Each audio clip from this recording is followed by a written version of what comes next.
Volker Albrecht. Volker, have fun. So, welcome also from my side. And the question was the right one, what's shift left? And I haven't seen any hands.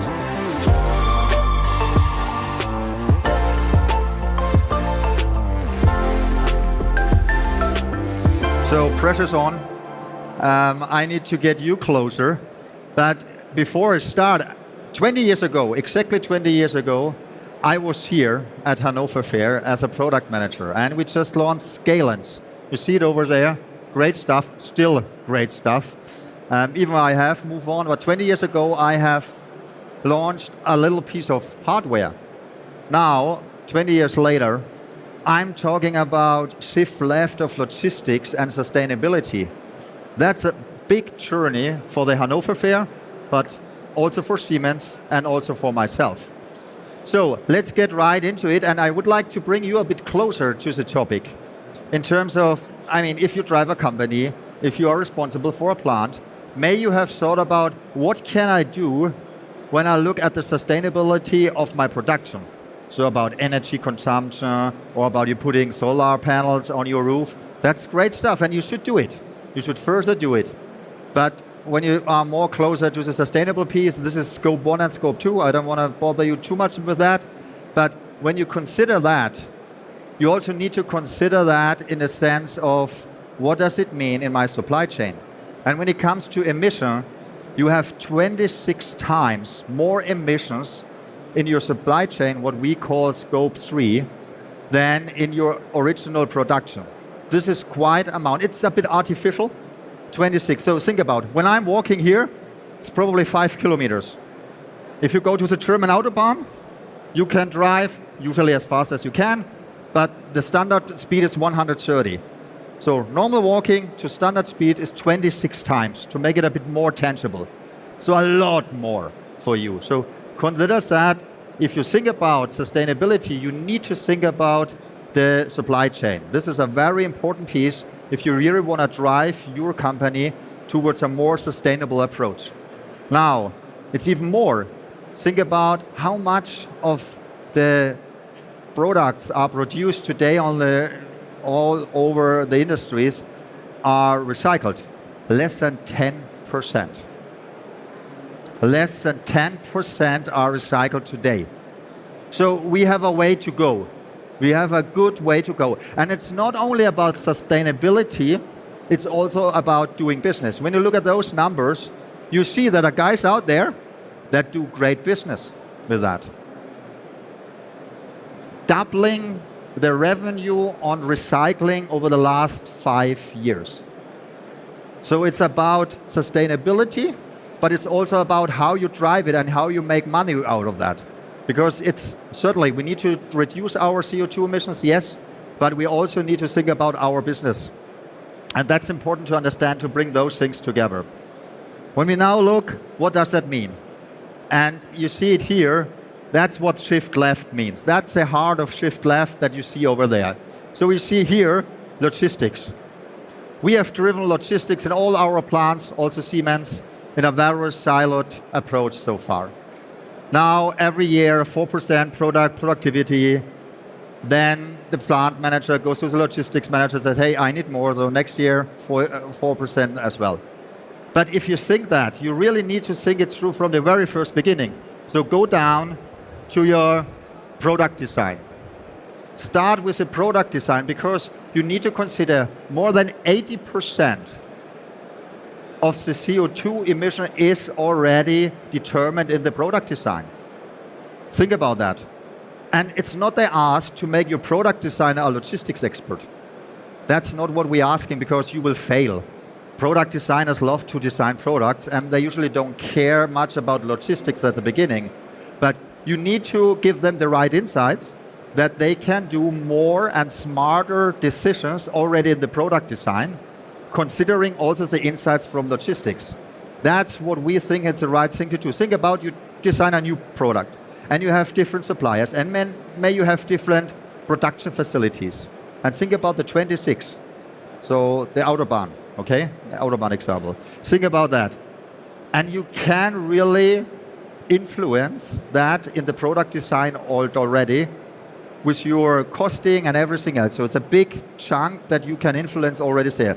Going a step more to the middle on that picture, thinking about the production design. When you look at your facility, how you design and simulate your production, think about that through, not only from the inside the factory, but the whole inbound, where you get your supplies from and where you get your stuff out to your distribution center or to your end customer.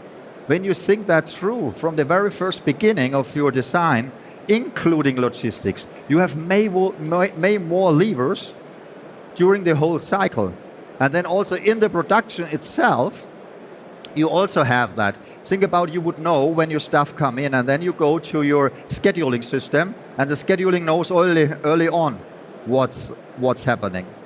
So this is something what we think you need to come from the very far siloed thinking in supply chain and logistics, and think it through from the very first beginning. So that's what we think about shift left. So when we come next year and asking the shift left question again, you guys need to raise your hand, okay? Okay?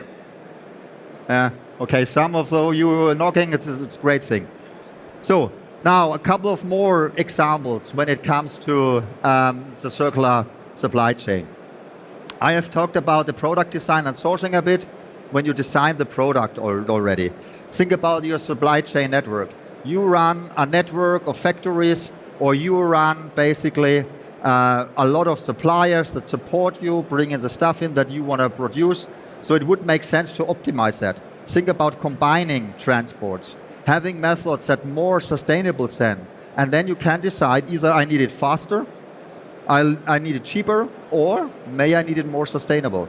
If you have that network design and you have that in a digital twin, you can have that discussion and you can really decide on that in a way that is based on data, or not just on gut feeling. So think about that, a digital twin of your whole inbound and later on, that then later the outbound logistics, same story, but for the outbound basically. Also in the inbound logistics, I have talked about having that transparency on hand. So, and what does it mean? Everyone knows Amazon, or? Who orders on Amazon? Hands up, come on. Yeah, so you know where your stuff is, or? And you really want to know it. Wouldn't it be great in your factory to know it? You plan on your production line 3, Tuesday morning, you want to produce, and then it would be great, you know, my sub-supplies coming in, but they are stuck in customs. So they won't be there Monday night, they come on Thursday. Would be great if your scheduler already knows it early on. That's what we mean when we think about connecting things and bringing things together. So that's the production scheduling piece. I'm running a bit out of time and I will ask to be even faster. So I'm hurry up a bit. And then also from the circular and from the after sales, we have customers in the European automotive industries. We are managing with that digital twin that I mentioned from number 2 in the after sales as well.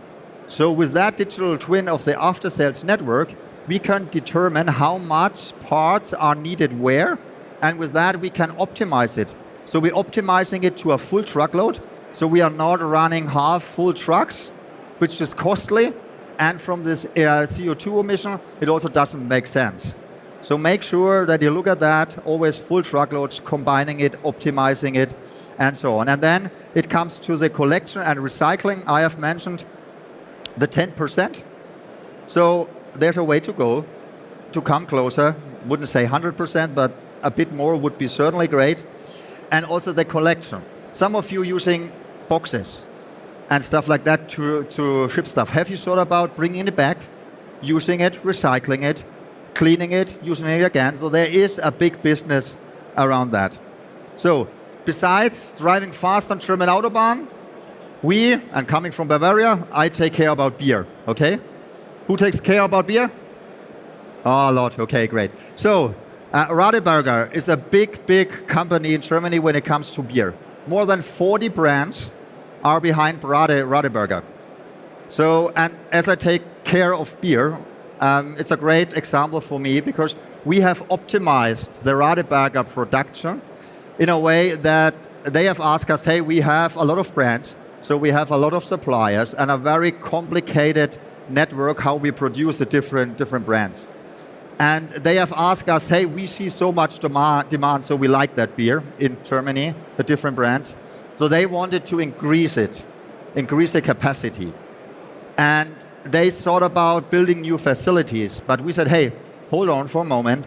Let us look at your complete network and let us look also on how you produce, because there's a lot of piping in the bigger breweries and stuff. And we as German, we don't like it when you mix pills with wheat beer, okay? That's ugly. So we need to make sure that this is optimized as well. And then we have optimized that, and they are now able to produce double-digit more beer capacity. So the next hot summer is secured without adding any additional production facilities. So that's what you achieve with digital twins and simulating production and optimizing the production. So that's something that I would really let you know. When you think about increasing capacity, think about the digital twin and think about optimizing it. That's something that you should take home with you. At the end, we really have the thoughts around sustainability. What is that? At the very first beginning, think about the scope 3, not only about scope 1 and 2 in your production, think about it in a logistics way. When it comes to resilience, it means also that you can optimize and should optimize your existing facility to add capacity or be more flexible. And when it comes to monetization, certainly sustainability, think about the CO2 emissions, think about how much we pay per ton. In Europe, this will increase. So there is a business case behind that. It's not just greenwashing, there is a true business case behind it, taking care about sustainability and driving it to the next level. With that, thank you very much. If you want to learn more about Shift Left, please visit us at station 151, right to your right, behind the cycles. That's where you can meet me in the next hour. Thank you very much for your attention.